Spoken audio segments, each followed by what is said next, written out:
নমস্কাৰ, মই আলেফ। বন্ধুসকল, পলকতে চাওঁ আহক ৰাতিপুৱাৰ 6টা গুৰুত্বপূৰ্ণ খবৰ। প্ৰথমটো খবৰ, আটাইতকৈ ধনী ৰাজ্যৰ ভিতৰত হ'বলৈ গৈ আছে আমাৰ অসম। অসমত উত্তৰৰ পৰা পূবলৈ ওলাইছে খনিজ সম্পদ। চাওঁ আহক কোনটো জিলাত কি সম্পদ ওলালে, এই সন্দৰ্ভত চাওঁ আহক। এই মুহূৰ্তৰ ডাঙৰ খবৰ, আটাইতকৈ ধনী ৰাজ্য হ'বলৈ গৈ আছে আমাৰ অসম। অসমৰ মাটিৰ তলত ওলাইছে অতি মূল্যৱান খনিজ সম্পদ আৰু সোণৰ ভাণ্ডাৰ। তালিকাত ধুবুৰী, গোৱালপাৰা, সোণহেৰি, গোলাঘাট, কাছাৰ, নগাঁও আৰু কাৰ্বি আংলং। চাওঁ আহক ক'ত কি ওলালে। অসমৰ মাটিৰ তলত ওলাইছে অতি মূল্যৱান খনিজ সম্পদ আৰু সোণৰ ভাণ্ডাৰ। এই খনিজ সম্পদ পদাৰ্থই সলনি কৰিব অসমৰ অৰ্থনীতি।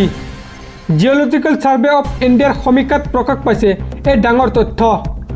সন্ধান লাভ কৰা খনিজ সম্পদসমূহৰ ভিতৰত বিশেষভাৱে ৰেয়াৰ অৰ্থ এলিমেণ্টছ। এইসমূহৰ ভিতৰত গ্ৰেফাইট, ভেনাডিয়াম, লিথিয়াম, কোৱেল্ট আদি, যিসমূহ পদাৰ্থই বেটাৰী, চুম্বক, ছেমিকণ্ডাক্টৰ আদিৰ আন্তঃগাঁথনি নিৰ্মাণত সহায়ক হ'ব। ধুবুৰী, গোৱালপাৰা, কাৰ্বি আংলঙত অতি মূল্যৱান খনিজ সম্পদৰ সন্ধান লাভ কৰা গৈছে।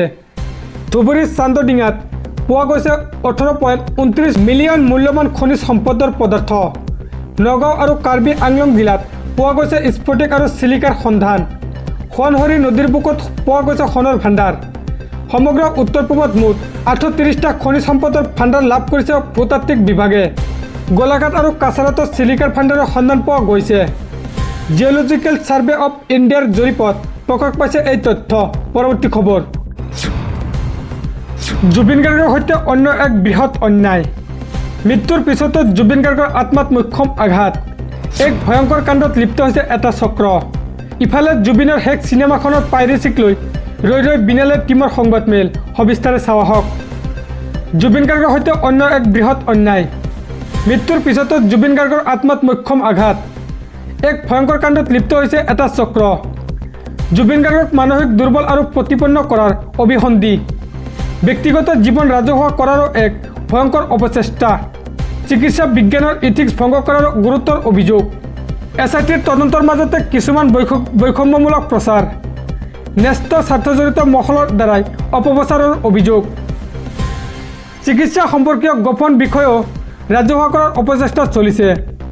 জুবিন গাৰ্গৰ মৰ্যাদা হানি কৰাৰ অপচেষ্টা চলিছে কিয়? আইন বিৰুদ্ধ আৰু নীতি বিৰুদ্ধ কথাবোৰ অৱতাৰণা কিয়? চিকিৎসা সম্পৰ্কীয় তথ্য ৰাজহুৱা কৰাটো চিকিৎসা শাস্ত্ৰৰ পৰিপন্থী। জুবিন গাৰ্গৰ সৈতে অন্য এক বৃহৎ অন্যায় আৰম্ভ হৈছে। মৃত্যুৰ পিছতো জুবিন গাৰ্গৰ আত্মাত এতিয়া দেখিবলৈ পোৱা গৈছে মোক্ষম আঘাত। পৰৱৰ্তী খবৰ, জলপ্ৰপাতত পৰি একেলগে শিলচৰ NITৰ 3 শিক্ষাৰ্থীৰ মৃত্যু। নিথৰ অৱস্থাত উদ্ধাৰ হ'ল এজন ছাত্ৰসহ 2গৰাকী ছাত্ৰী।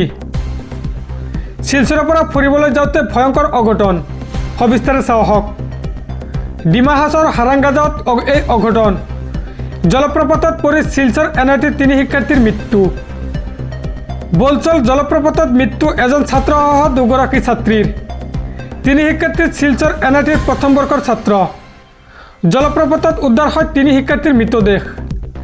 সৌহাৰ্দ্য ৰায়, সৰ্বা কৃতিকা আৰু ৰাধিকাৰ মৃতদেহ উদ্ধাৰ। সৌহাৰ্দ্য আৰু সৰ্বা কৃতিকাৰ ঘৰ হৈছে উত্তৰ প্ৰদেশত, আনহাতে মৃত ছাত্ৰী ৰাধিকাৰ ঘৰ বিহাৰত। শিলচৰৰ পৰা ফুৰিবলৈ গৈছিল হাৰাংগাজাওলৈ। ঘটনাস্থলীৰ পৰা উদ্ধাৰ হৈছে 3 শিক্ষাৰ্থীৰ মৃতদেহ। ডিমা হাছাওৰ হাৰাংগাজাৱত সংঘটিত হৈছে এই অঘটন। পৰৱৰ্তী খবৰ, আৰু মাত্ৰ কিছু সময় মুহূৰ্ত, আজি আকাশত দেখিবলৈ পাব কেতিয়াও নেদেখা দৃশ্য। আজি ভাৰতীয় বায়ুসেনাৰ প্ৰতিষ্ঠা দিৱস। যুঁজাৰু বিমানেৰে লাচিত ঘাটত অনুষ্ঠিত কৰা হ'ব এয়াৰ শ্ব'। ভাৰতীয় প্ৰতিৰক্ষা মন্ত্ৰী ৰাজনাথ সিঙৰ উপস্থিতিত হ'ব এই এয়াৰ শ্ব'। সবিস্তাৰে চাওঁ আহক। আৰু মাত্ৰ মাজত কেইটামান মুহূৰ্ত, আজি গুৱাহাটীবাসীয়ে আকাশত দেখিবলৈ পাব কেতিয়াও নেদেখা দৃশ্য। আজি ভাৰতীয় বায়ুসেনাৰ প্ৰতিষ্ঠা দিৱস।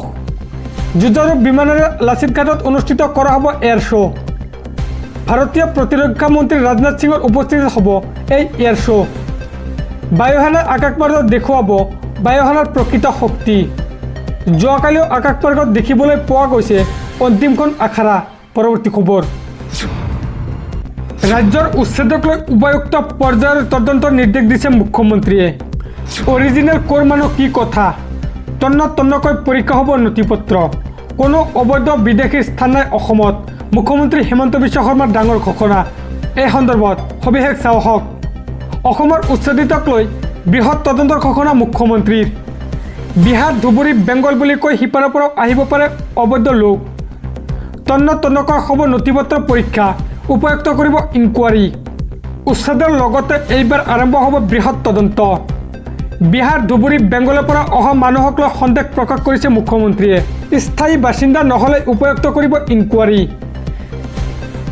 বাংলাদেশী বুলি চিনাক্ত হ'লে লগে লগে হ'ব খেদা ৰাজ্যজুৰি চলিছে সৰ্ববৃহৎ উচ্ছেদ অভিযান উচ্ছেদৰ লগে লগে আৰম্ভ হৈছে ইনকুৱাৰী বিহাৰ ধুবুৰী বেংগলৰ মানুহে দখল কৰিছিল উজনি অসমত স্থায়ী বাসিন্দা নহ'লে উপযুক্ত কৰিব তদন্ত আৰু আঁতৰা হ'ব অসমৰ পৰা সঁচাকৈ ক'ৰ পৰা আহিছে মানুহবোৰ আৰু আৰম্ভ হৈ গ'ল ইনকুৱাৰী হাতত তালিকা উলিয়াই লৈ মুখ্যমন্ত্ৰীয়ে ক'লে য'ৰ পৰা আহিছে সেই স্থানলৈ যাবই লাগিব অচিনাকি সন্দেহযুক্ত মানুহ দেখিলে সজাগ হওক স্থানীয় ৰাইজ মুখ্যমন্ত্ৰীয়ে ৰাজ্যলৈ দিলে এই ডাঙৰ বাৰ্তা হাতত লিষ্ট উলিয়াই লৈ মুখ্যমন্ত্ৰীয়ে কৈ গ'ল অনুপ্ৰৱেশকাৰীৰ কথা কাছা শ্ৰীভূমি ধুবুৰী বৰপেটাৰ সহ পৰিয়ালে বাহৰ পাতিছিল উৰিয়াম ঘাটত সজাই নগাঁও মৰিগাঁও আনকি বিহাৰৰ মানুহক দখল কৰিছিল উৰিয়াম ঘাটত বিহাৰৰ মানুহখিনিক লৈ সন্দেহ প্ৰকাশ কৰিছে মুখ্যমন্ত্ৰী ডক্টৰ হিমন্ত বিশ্ব শৰ্মাই বিহাৰ বুলি কৈ সিপাৰৰ পৰাও আহিব পাৰে ইয়াতে সিপাৰ বুলি কৈ বাংলাদেশ বুলি সম্বোধন কৰিছে মুখ্যমন্ত্ৰীয়ে